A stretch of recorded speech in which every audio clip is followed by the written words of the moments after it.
방송을 시작하기도 전에 방송이 끊기네요. 처음 있는 일입니다. 오늘부터만큼은 방송이 끊기지 않기를 바랬는데, 역시 방송이 끊기는 것을 여러분들이 참고하시기 바랍니다. 물론 인드라 블로그 포스팅만 보시는 분들은 이런 현상을 알지 못하겠죠. 방송 시작하겠습니다. 아니, 왜 시작부터 끊깁니까?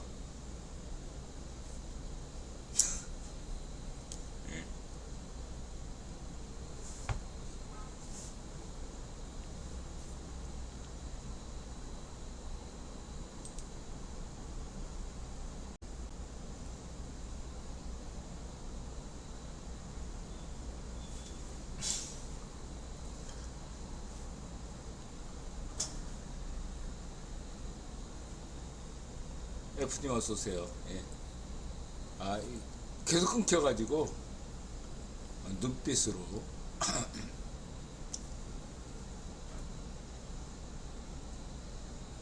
카시아님 어서오세요. 네.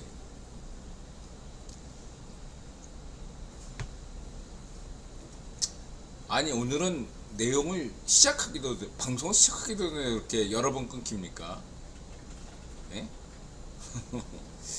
오늘 내용이 굉장히 중요한가 봅니다. 오늘 방송을 혹시 생방을 보지 않으시더라도 녹화 방송을 통해 보시는 분들이더라도 그동안에 쭉 보신 분들이라도 최소한 3개월, 6개월 보신 분들은 이 방송을 놓치면 안 되겠다 생각도 드네요.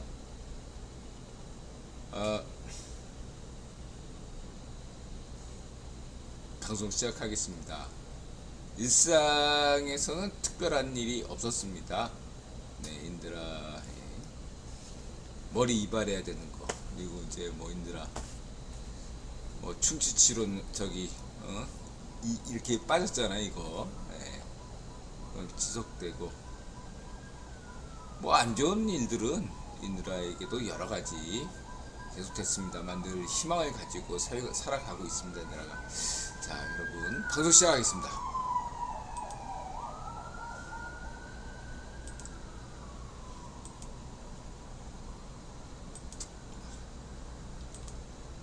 (796회) 억절 타임드쇼 2024년 8월 25일 인원리 판정미당 플래카드는 보이스피싱입니다. 세계 최고 음모론 감베스가 레탈리안 음모론을 말합니다. 프리메이슨, 미국 독립혁명사 프랭클린 워싱턴 라파에트.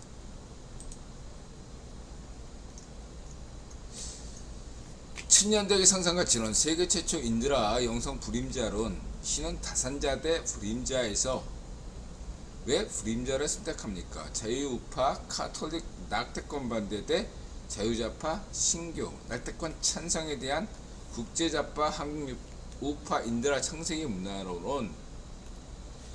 국제유통자본론 하에서는 크게 수메르 경제사론과 구본론으로 분리할 수 있는데, 인드라 창세기 문화론은 수메르 경제사론의 하위범주입니다.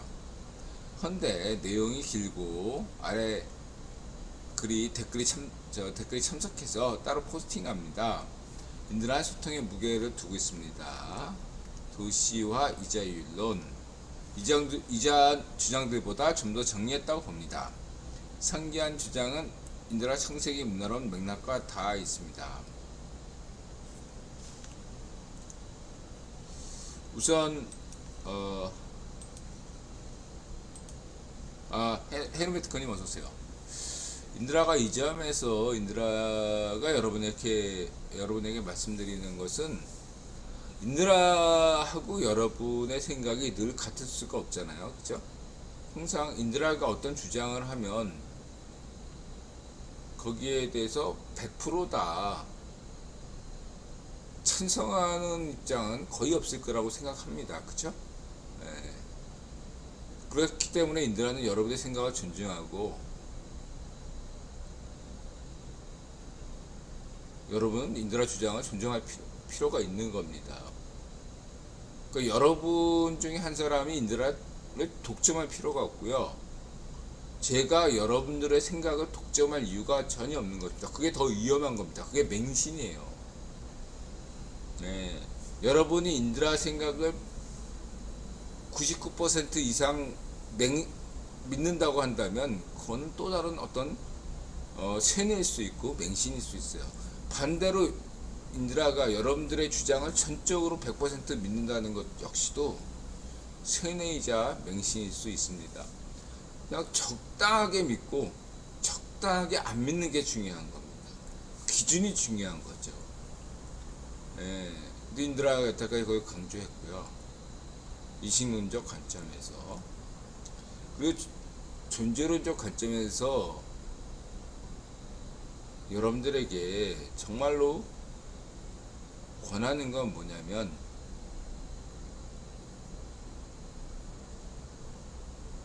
예부나 세고입니다.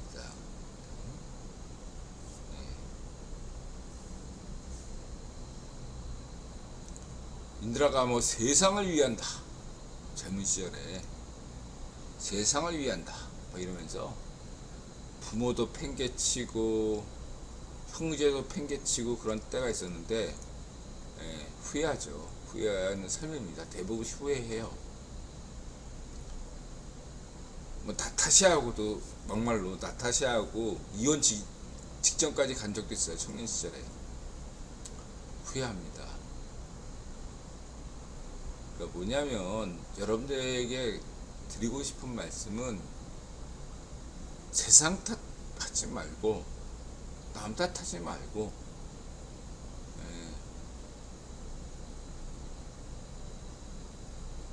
당신이, 그대가 지인 걱정을 얼마나 했나, 지인의 생각을 얼마나 했나, 부모님, 나타샤, 여친, 남친, 남편, 부인, 자식에 대해서 얼마나 생각했나, 이렇게 묻고 싶어요. 물론 세상을 열심히 아인슈타인처럼 하다 보면 그게 잘 생각이 안 나서 있어요. 뭐 아인슈타인 사생활이 문란하지 않습니까? 그런 것처럼 그럴 수 있어요. 그럼에도 불구하고 노력은 해봐야 되지 않나 생각하고 있습니다. 그래서 예부나 세고 맞아 세죠. 인드라 그런 얘기를 들으시고, 마지막으로 이제 여러분에게 늘 드리고 싶은 것은, 인드라가, 여러분이 이 방송 혹시 어쩌다 한 번씩 듣는 분이건 매번 듣는 분이건 간에 왜 봅니까? 라는 질문을 여러분에게 과감하게 드리고 싶어요. 인드라 방송, 전 세계 70억 명 가운데 인드라 방송을 생방으로 시청하시는 분들은 10대 명밖에 안 돼요. 이 10대 명은 왜 인드라 방송을 시청할까요? 습관 때문도 있어요. 습관. 그냥 여태까지 계속 봤는데 안 보면 이상하니까. 관성이죠. 그렇다면은 처음에 인드라 방송을 처음 봤던 분들부터 시작해서 오늘 방송을 보는 분들까지 왜 볼까요? 그런 질문을 드리고 싶어요. 방송을 시작하겠습니다. 자꾸 방송이 끊기니까.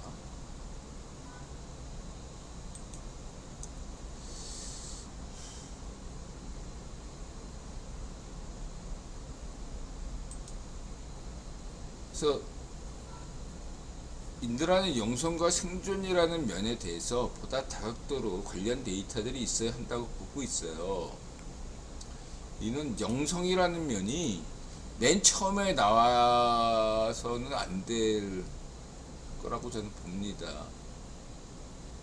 뭐랄까, 영성하면은 근대보다 중세 이미지가 먼저 떠오르거든요. 근데 인드라는 얘기했지만 중세 신본주의와 근대 인본주의를 포괄하는, 아우르는 현대 신본주의를 이야기하고 있지 않습니까?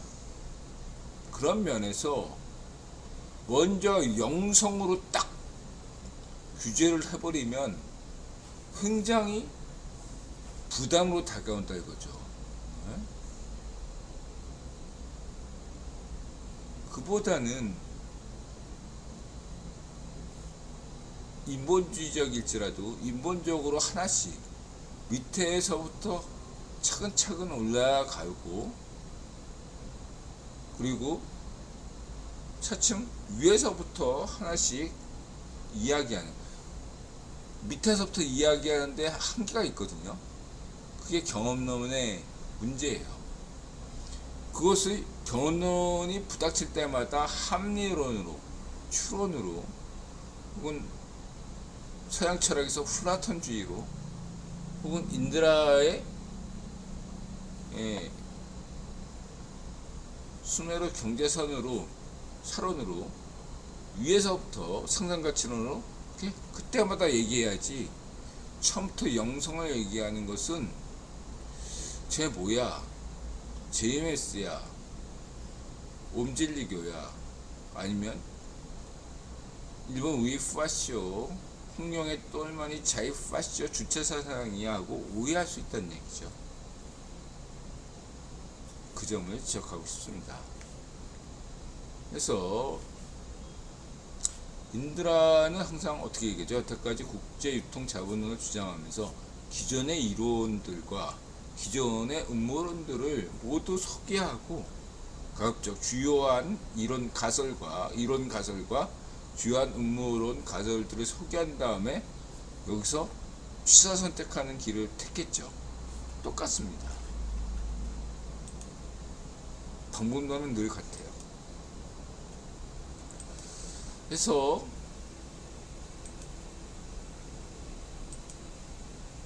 현재 인드라가 잠정적으로 생각하는 데이터는 세 가지예요. 첫 번째가 생물 생존 본능은 자기 본존과 번식입니다. 두 번째, 수력과 채집 단계와 이후 1차 산업혁명인 농업혁명 정착 단계를 봅니다. 세 번째가 도파민 효과를 고려합니다. 첫 번째, 생물 생존 본능은 자기 본존과 번식입니다. 예서 인드라가 다른 어떤 주장보다 세계 최초라고 얘기할 수 있는 것은 분업입니다. 흔히 이미 구라로 판정난, 역사적으로 이론적으로도 파산하고 역사적으로 파산한 막스 경제학의 기초는 무엇이고, 또한 근대 프리메이슨들이 가정했던 가설 등은 어떻게 문제시할 수 있습니까? 1차 산업혁명인 농업혁명 이전에는 인류가 평등하고 평화롭고 자유로웠다는 것입니다. 다시 강조드리겠습니다. 1차 산업혁명인 농업혁명 이전에는 인류가 평화롭고 평등하고 자유로웠다는 가정입니다. 이 가설은 과연 올바릅니까?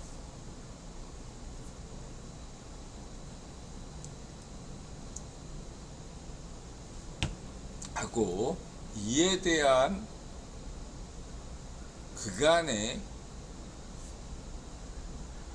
인류의 불행은 1차 산업혁명, 농업혁명으로부터 시작했다는 그러한 기존 가설은 경제적으로 보자면 농업혁명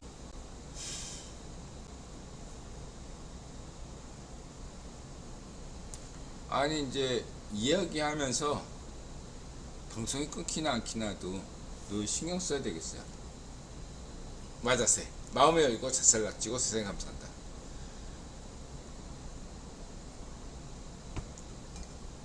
건부행 건강하시고 부자 되시고 행복하세요. 예분아 세고 예수님 고맙습니다. 부모님 고맙습니다. 나타샤 정말 고맙고 세웅지마 고맙습니다. 고맙습니다. 예분아 세고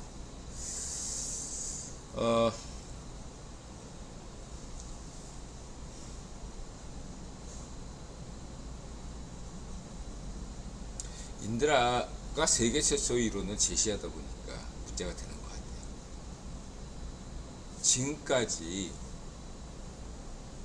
경제, 산화, 대다수의 근대 철학, 근대 사상의 기초는 뭐냐면 1차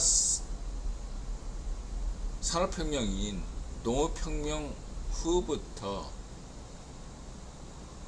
계급사회가 출현하고 분업이 출현하고 이런 식으로 종교가 나오고 그랬다. 반면에 뭐 예를 들면 막스의 허위적 상상력인 게르만적 공동체에서는 상대적으로 평등했고 연합 간에도 평등했고 다 평등했다. 자유롭다. 뭐 이런 가설이거든요. 역사시대 때도 로마 제국은 모든 신분제 계급사회로 불평등했지만 상대적으로 게르만 공동체는 평등했다. 그리고 이제 뉴에이지 성서 이론가들이나 혹은 그 반대의 창조과학 신학자들의 입장들은 뭡니까? 마찬가지예요. 1차 농업혁명 시대 이전에 인류는 에덴 동산에서 살았다. 평등했다. 자유로웠다. 이런 겁니다. 이런 가설을 인드라가 정면으로 지금 부정하려고 하니까 전 세계적으로 긴급 타전하는 모양입니다. 네, 봇들이 지금 난리가 났어. 네, 세계 최초 가설이죠, 인드라가. 안 그렇습니까? 이런 얘기를 여러분들은 전 세계에서 처음 듣는 소리예요. 그렇지 않아요? 여태까지는 분업이라는 것은 자본 경제 시대 이후거나 아니면 농업혁명 시대 이후에 생긴 거지, 그 이전에 분업은 없었다. 불평등은 없었다. 원시인은 자유로웠다. 그렇지 않습니까? 근데 인드라는 여기에 반대라고 하시는 가설을 지금 주장하고 있습니다. 세계 최초. 세 가지 근거를 이제 듭니다. 분업의 세 가지는 뭐냐? 첫 번째가 남성 대 여성이다. 남성은 주로 수렵을 했고 여성은 주로 채집을 했습니다. 그런 오랜 각인 탓에 여성들이 상대적으로 더 식물에 애착을 갖고 남성들이 상대적으로 더 동물에 애착을 가질 수 있겠습니다. 두 번째는 숙련자와 비숙련자입니다. 사냥을 해도 신체적 특성 탓에 여포 관우 같은 자는 상대적으로 사냥을 잘할 수 있겠죠. 반대로 태어나길 무슨 팔뚝싸기, 인드라처럼 왼손잡이 이렇게 태어난 장애인, 이렇게 태어난 사람들은 혹은 그러니까 맹인이거나 태어날 때부터 그렇게 하고, 태어날 때는 사지가 멀쩡했으나 자란 과정에서 무슨 사고로 인해서 팔다리를 잃거나 있던 이들은 미숙련자라고 분류할 수 있겠죠. 사냥에 있어서.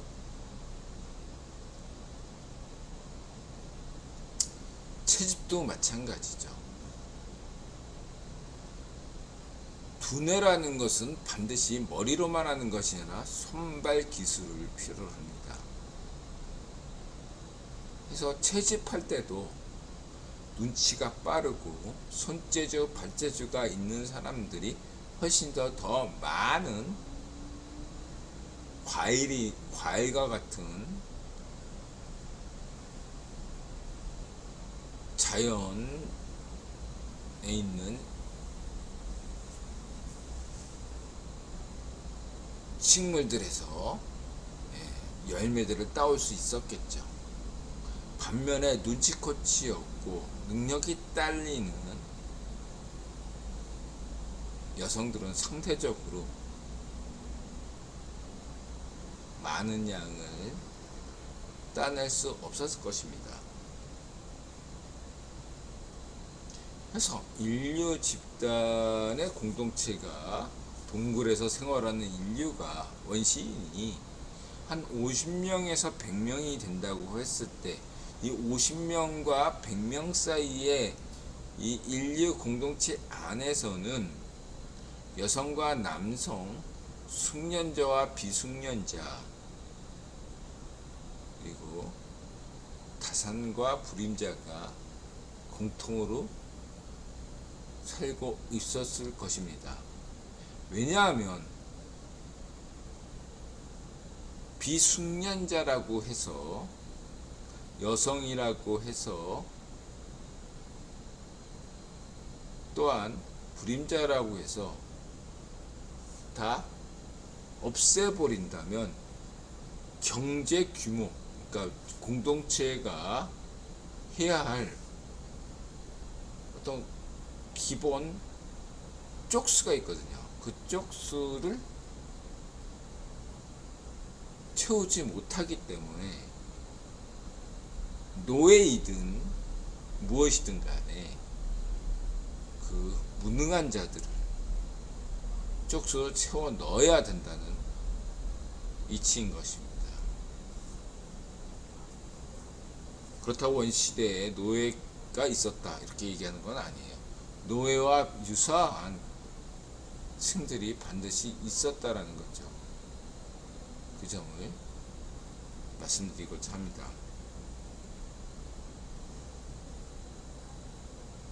해서 이 세 가지 분업, 남성 사냥, 여성 채집, 숙련자와 비숙련자 분업, 마지막으로 다산자와 불임자 분업, 이 세 가지를 집중적으로 이야기합니다. 첫 번째, 남성 사냥과 여성 채집.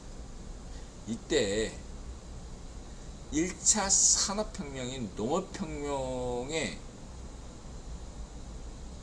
중심은 남성일까요? 여성일까요? 개인으로 치면 남성일 수 있습니다. 그러나 그룹으로 치면 여성일 확률이 매우 높습니다. 왜냐하면 예나 지금이나 제3세계 인류학 제3세계의 고고와 저게 현황을 보면 대체적으로 채집과 농사를 전담하는 것은 여성이고, 남성은 사냥과 대장간 업무와 같은, 그 다음에 도축, 다시 말해서 사냥을 위한 분야들은 남성이 담당하고 채집과 가정일에 대해서는 여성이 분담하는 게, 설사 그 사회가 여성 중심 사회일지라도 동남아시아 같은 경우는 여성 중심 부족이 많거든요. 그럴지라도 변치가 않았다. 그럼 브라질이든 파푸아뉴기니든 어디든 인력적 보고서에서는 그 어디서건 공통적으로 발견할 수 있는 일이죠. 다시 말해서 이것은 어떤 것을 의미하냐면, 전 세계에서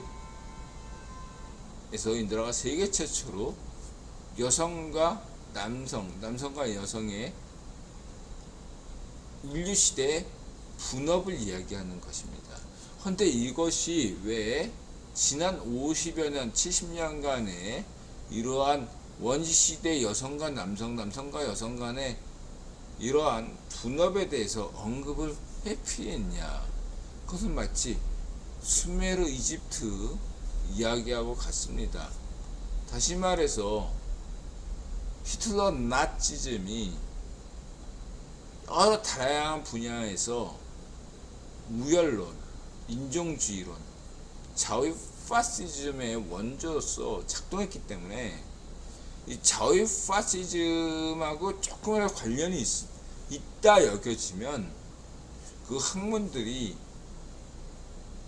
중지되거나 침체하는 양상이 불가피했던 것입니다. 이제는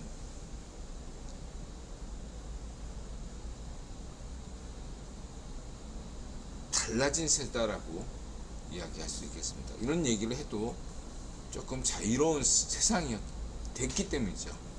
이 점을 명심하시기 바라고요. 이런 얘기한다고 잡혀가지 않는다. 근데 정말로 1950, 60년대 이런 얘기했다면 잡혀갈 공산도 있었습니다. 한국이 아니라 미국에서, 영국에서. 그런 점을 말씀드리고, 한국은 뭐가 뭔지 모르니까 그냥 놔뒀겠죠.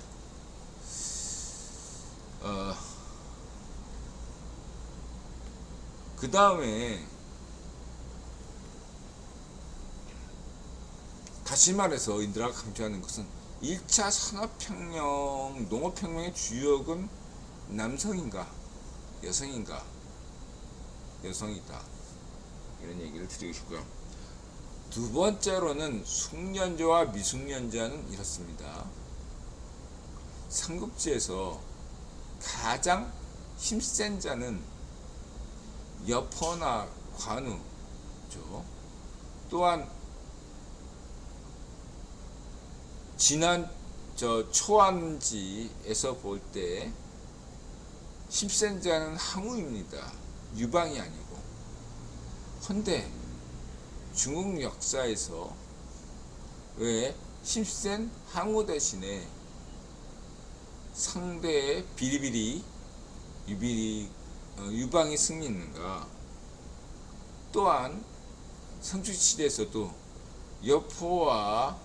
여포는 일찍이 죽음을 당하고 관우는 별별 일이 없어지고 유비, 조조, 송건 등이 후에 권력을 잡은 이유는 무엇인가? 단지 1대1 엘기토, 일본 표현이죠. 엘기토라는 것은 일본 표현입니다. 1대1 대결에서 승리할 수 있었던 여포 관우가 왜 군주가 되지 못했는가? 라는 것입니다. 상호 협동이 필요했기 때문이죠. 자, 다시 말해서 원시 인류가 50명 내지 100명 이내의 사회로 살고 있을 때 그 분업화의 결과로 사냥을 가장 잘한 족장이 혼자 배 터지게 먹고 잔다? 그럼 죽는 거죠. 왜냐? 근대에서도 해적선의 선상 반란이 끊이지 않았습니다.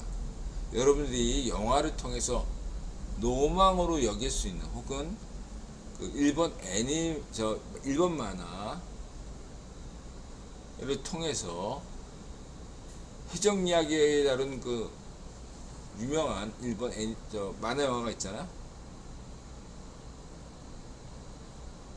그래서 보면 해적들 사이에서조차 선상 반란이 굉장히 많이 일어났다는 걸 알 수 있어요. 왜냐하면 해적 민주주의라고 해서 선장이 함부로 혼자 마음대로 모든 걸 결정할 수가 없었어요. 만일 선장이 그런 결정을 하면 선원들이 뭉쳐서 선장을 죽일 수 있었어요. 선상 반란이니까. 선상 반란이라는 게 너무너무 자주 일어나다 보니까 해적 선들 사이에서도 불문율이 생겨서 해적 선장 맘대로 하면 안 됐다, 이런 게 나온 겁니다. 가만히 있는데, 선원들이 가만히 있는데 해적 선장이 그래 우리 민주주의 하자, 이런 거 아니에요. 마찬가지로 유럽에서도 독일 신성 로마 제국이 왜 선거 후로 선출됐냐? 똑같은 겁니다. 너네 피줄로? 아이 뭔 개소리야. 실력으로 해. 수출기면 반란이야. 이래서 선제후들이 투표하기 시작한 거죠. 그쵸? 그래서 두 번째 여러분들이 아셔야 하는 것은, 이기는 자가, 힘센 자가 살아남는 것이 아니라 살아남는 자가 강한 것이다. 강한 자가 살아남는 것이 아니라 끝까지 살아남는 자가 강한 것이다 라는 거죠. 다시 말해, 이거는 힘센 자를 무조건 무시하는 발언이 아닙니다. 이 피해를 보세요. 다들 기본적으로 떡대, 피지컬들이라 우수합니다. 그 사이에서 결정적인 요인은 손흥민과 같은 축구머리죠. 지능이죠. 그게 오늘 현대 축구가 지향하는 거예요. 어차피 신체적 능력은 기본기다. 거기에 그 선수를 특별하게 하는 것이야 말로 축구 정신이는 거죠. 그래서 인드라는 손흥민도 좋아하고, 김민재도 좋아하고, 이강인도 좋아하고, 황인범도 좋아하고 다 좋아하는데, 인드라는 강인이 머리를 그렇게 의외로, 인드라는 강인이 물론 좋아합니다. 똑똑하지 않다. 이대로 가서는 박주영처럼 오래 가지 않을 수 있다. 고대 인맥 박주영처럼 아스날 VIP 관객 박주영 골을 날 수가 있다. 전 그렇게 생각합니다. 이강인이. 인드라 분명히 이강인 좋아해요. 박주영 수준보다 훨씬 높습니다. 근데 손흥민과 강인이 유일한 차이가 뭐냐면 소통 능력이에요. 사회적 머리가 부족해요. 인드라 볼 때. 강인이가, 저는 강인이 탓 안 해요. 무슨 흥민이하고 강인이 사이에 논란 있을 때도 막 강인이 까는 여론에 대해서 인드라는 인정한 적이 한 번도 없잖아요. 이걸 전제하고 강인이가 사회적 지능이 있다면 딱 한마디만 해도 돼요. 뭐냐? 흥민이 형 덕분에 축구를 배웁니다. 더 더 많이 국대 가면 뭐가 좋아요? 예, 손흥민 주장을 보면서 여러 가지 공부를 할 수 있어서 고맙습니다. 예, 도움이 됩니다. 이거 한마디면 내가 그걸 안 해. 차세대 에이스 강인이가 그 한마디를 하느냐 안 하느냐에 따라서 달라질 수가 있다. 저는 강인이 좋아해요. 손흥민도 좋아하고. 이 이간질한 이 몽규나가 넘병보 같은 놈들을 싫어할 따름이지. 예, 근데 강인이가 이거 한마디를 못하면 강인이는 월드 클래스가 될 수 없다고 저는 생각합니다. 나머지 어떤 축구 기술들은 뛰어나요. 근데 손흥민은 월드 클래스 자질이 있는 건 바로 이 축구머리가 있다는 거예요. 사회 소통 능력이 있다는 겁니다. 언어 능력이 뛰어나 손흥민은. 근데 강인이는 한국어와 스페인어 이거 배우고 지금 프랑스어 배우는 게 어렵다잖아. 이거에 대해서 굉장히 우려합니다. 프랑스어를 잘해야 돼요. 아직 얼마 되지 않았으니까 올해를 지켜볼 겁니다. 강인이가 올해 프랑스어를 마스터한다면 흥민이처럼, 그럼 인들아가 이 방송 오늘 했던 강인이에 대한 얘기를 철회하겠습니다. 강인이가 올해 프랑스어를 자유롭게 구사할 수 있다면 인들아 인정할게요.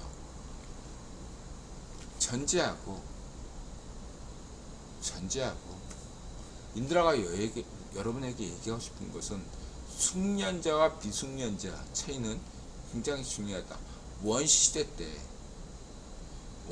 때 미숙련자는 어떤 개념이죠? 신체적 능력이 월등하지 않은 족사를 의미합니다. 체력도 나쁘고 힘도 안 좋고 민첩성도 떨어지고 무슨 특별히 손기술, 발기술 이런 것도 별로 없는 군뱅이가 기르는 재주밖에 없는 놈들이 미숙련자였단 말이에요.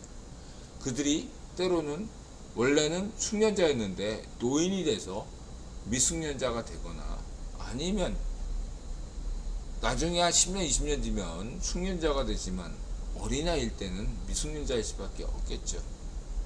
근데 숙련자는 언제나 그 집단에서 한두 명에 불과하고 나머지들은 다 상대적인 미숙련자였다는 게 중요한 인류 사회 특징이라는 거죠. 하고 인류는 바로 미숙련자들에 의해서 발달하고 진화했다는 거죠. 그게 중요한 겁니다.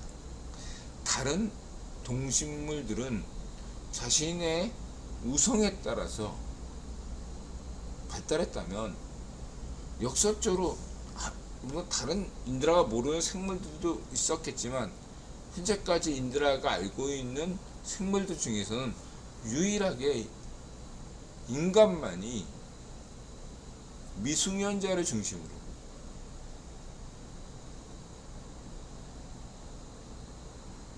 남성 여성 중심은 여성 중심인 것은 전 세계의 생물 중에 공통일 수 있고 출산도 마찬가지고 다 그런데 유일하게 숙련자와 미숙련자 중에서 미숙련자 중심으로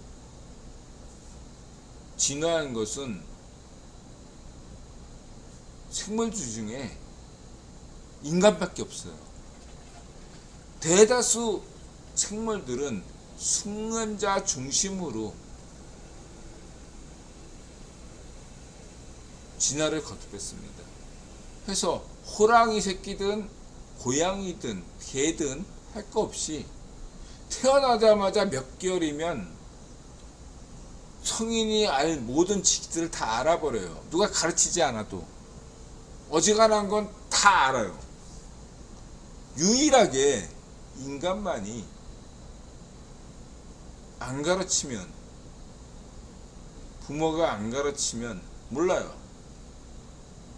그리고 아기가 1살, 2살, 뭐 2개월은 둘째치고 한 10살 될 때까지 사춘기 직전까지, 중2병 걸릴 때까지 몰라요. 이게 인간이에요. 미숙년자예요. 이만큼 전 세계 모든 생물체 중에 이렇게 인간만큼 미숙년 과정이 오래된 족속은 없어요. 헌데 그런 인류가 최상위 포식자가 된 사자와 호랑이, 곰보다 최상위 포식자가 된 비결이 진화의 다른 길을 걸었기 때문이죠. 사자와 호랑이와 곰은 숙련자 위주로 컸다면, 진화했다면, 인간만이 미숙련자 중심으로 컸다는 거죠.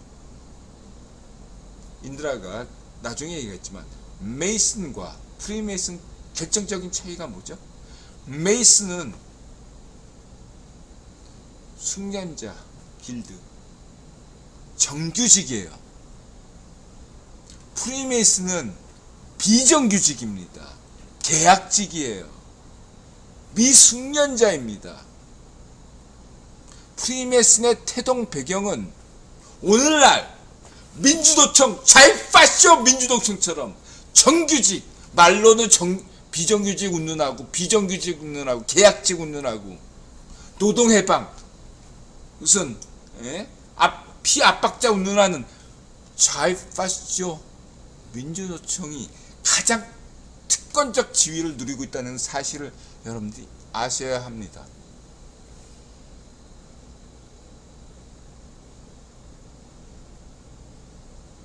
인디라가 1990년대 때 민주노총 지도부에 대해서 막 혼내고 그랬던 사람이에요.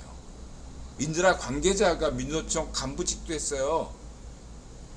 사실상 인디라 추천으로. 인디라 90년대 뭐 그런 덕분에 무슨 70년대 노동운동가 방영석 국회의원 비서관이 된 거죠. 노동단장 비서관으로. 전제하고 인디라가 여러분들에게 강조드리고 싶은 것은 오늘날 좌파쇼 정교조와 좌파쇼 민주노총이 과연 그 자신이 선정천동하는 보이스피싱 광고와 달리 특권층이라는 겁니다.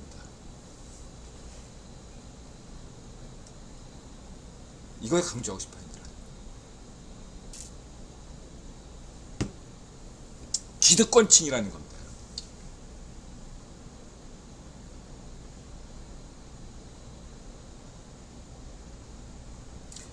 프리메이슨은 기존의 메이슨을 비판했어요.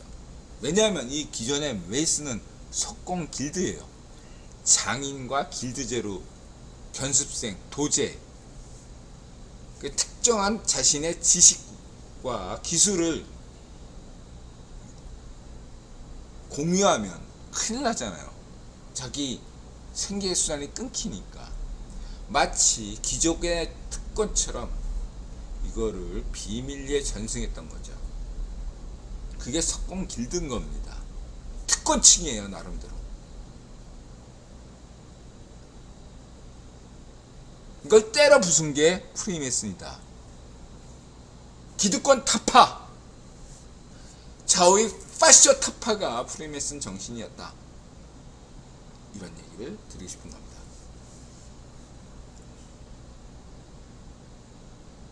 미숙년 잊지 마시고요. 그게 인류 1차 농업혁명 이전에 이미 원시 인류에서 사이에 나타난 분업이다. 숙년 대 미숙년. 근데 원시대에서 승자는 숙련자가 아니라 미숙련자다. 얘기를 드리고 싶은 겁니다.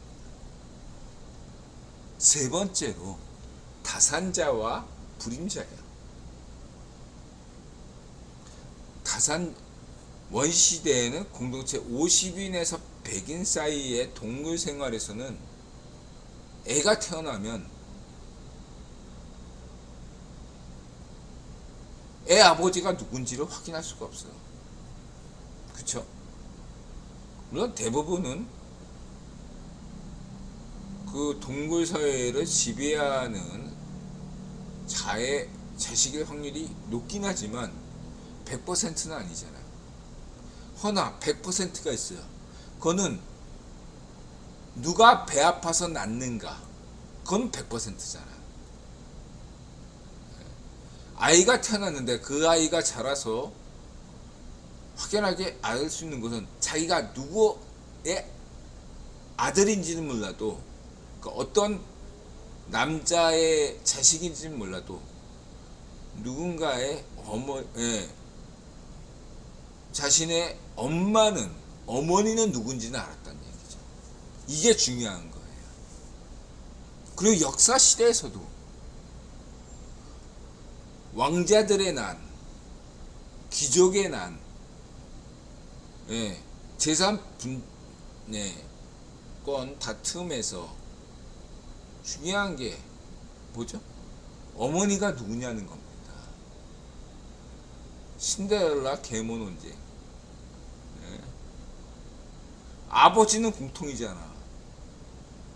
어머니가 다를 뿐이에요.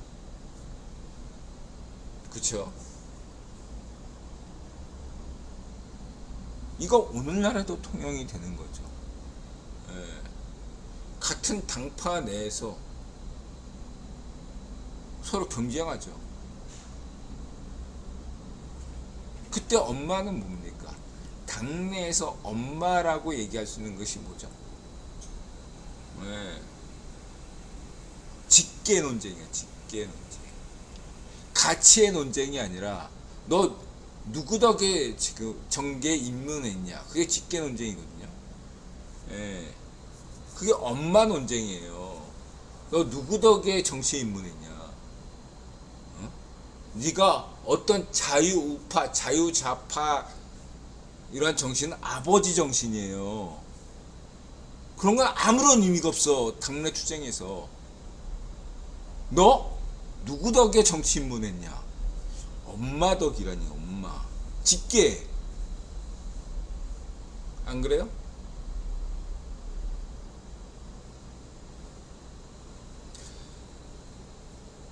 원시인류나 고대 중세 때나 근대 때나 오늘날에도 엄마 덕 중요하다는 거죠. 죽을 때도 엄마하고 죽지 아빠하고 죽는 일은 거의 없습니다. 언어학적으로도 엄마, 온매니 반매움, 엄마, 엄마, 마마, 이게 공통 어근이에요.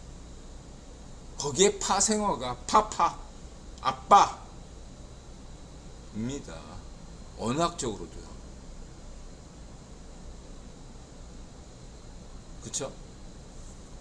얘들아 거짓말 하는 거 아니잖아요.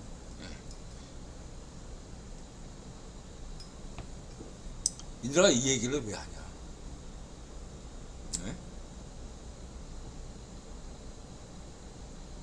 인신학적 관점에서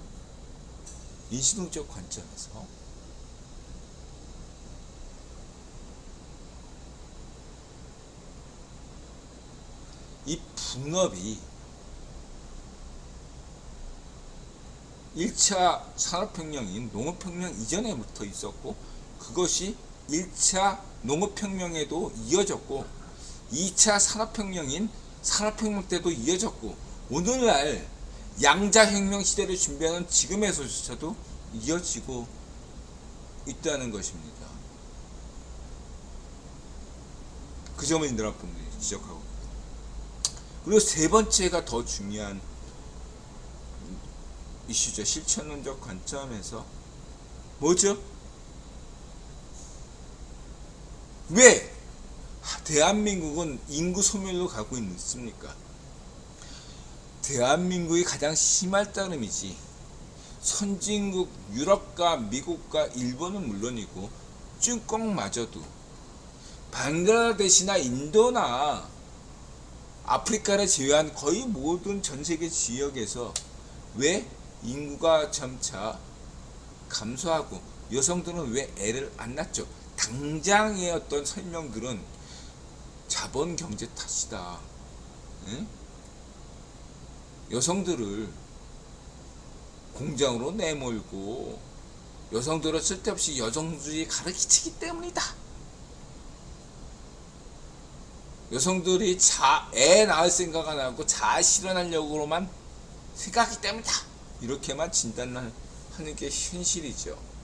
그리고 맞벌이 탓에 경제가 어렵기 때문에 여성들이 더 애를 낳지 않는다. 그 다음에 뭐 부양의 어떤 한국은 더 심하죠. 막 애 보모 이모들이 너무 지나치게 뭐랄까 태엽이나 다름없거든요. 인들아도 겪어서 알아요. 예, 우리 첫째 키울 때 보모 이모가 이런 얘기가 하고 싶지 않은데 인들아는 어떤 편견이 없어요. 그 호남 이모였는데 호남 이모가 얼마나 강짜를 부리는지 나타샤가 학을 뗐어요. 예? 아이한테 잘해주는 것도 아니고 나타샤가 일해야 되는데 맞벌이여서 막 강짜 부리고 핑계대고 더 임금 더 올려달라고 하고 그걸로 아주 그냥 정신이 혼미할 지경이었어요. 이 점을 분명히 지적하고요. 그래도 그게 시대 주류인 걸 어떡합니까? 자기가 값이 높으니까 대접 받으니까 그렇게 강제가 부리는 거죠. 한편은 이해도 돼요. 운이 나빴을 뿐이죠. 인드라 부부가. 중요한 건 인드라 강조드리고 싶은 것은 세상의 모든 여성들은 애를 낳고 싶지 않는다는 겁니다. 진심으로 여러분 잘 생각해 보세요. 전 세계 여성들은 물론 상당수 여성들은 아이가 귀여워서 고양이가 귀여워서 개가 귀여워서 그건 본능이에요. 여성들에게 간직한 인류 시대에 간직한 원시 시대 월시 인류가 간직한 귀여움, 보호 본능, 육아 본능이 있어요. 여성들에게는 남성들도 있지만 여성보다 약해요. 인드라가 육아 본능을 언제 느꼈냐면 아이가 태어나자마자 첫째가 태어나자마자 인드라가 새롭게 세상에 태어난 것처럼 느꼈어요. 아, 내가 이 세상에 온 이유가 있구나. 뭔가 해냈어. 잘해야지. 이렇게 생각할 만큼 뭔가 있어요. 그러니 남자인 나도 이런 정도인데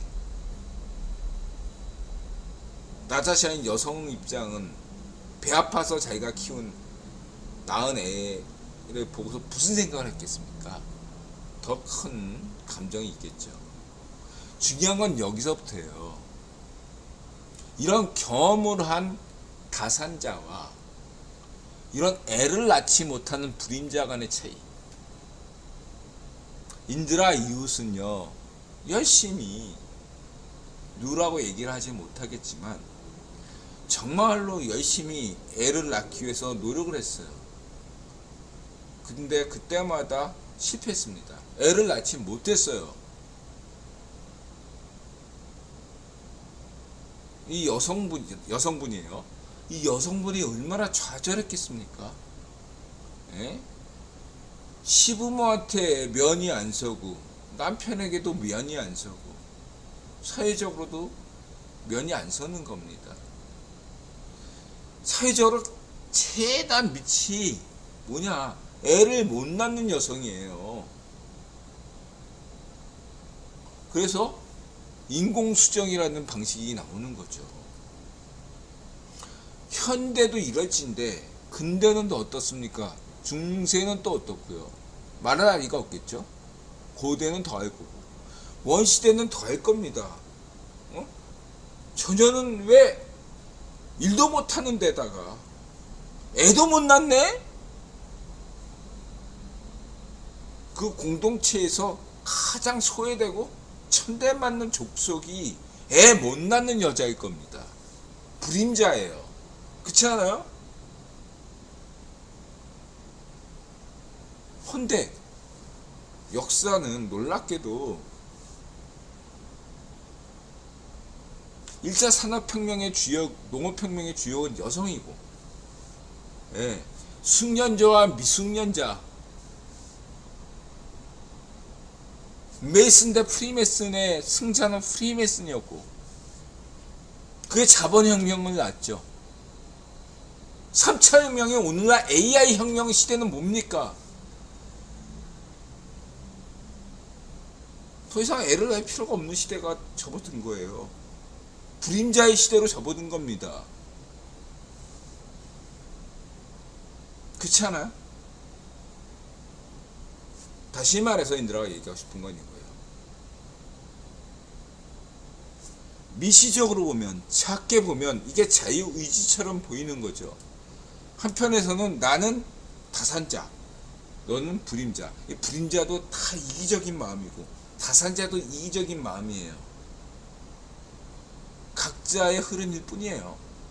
이들은 신의 뜻에 의해서 움직이는 자들이 아니에요.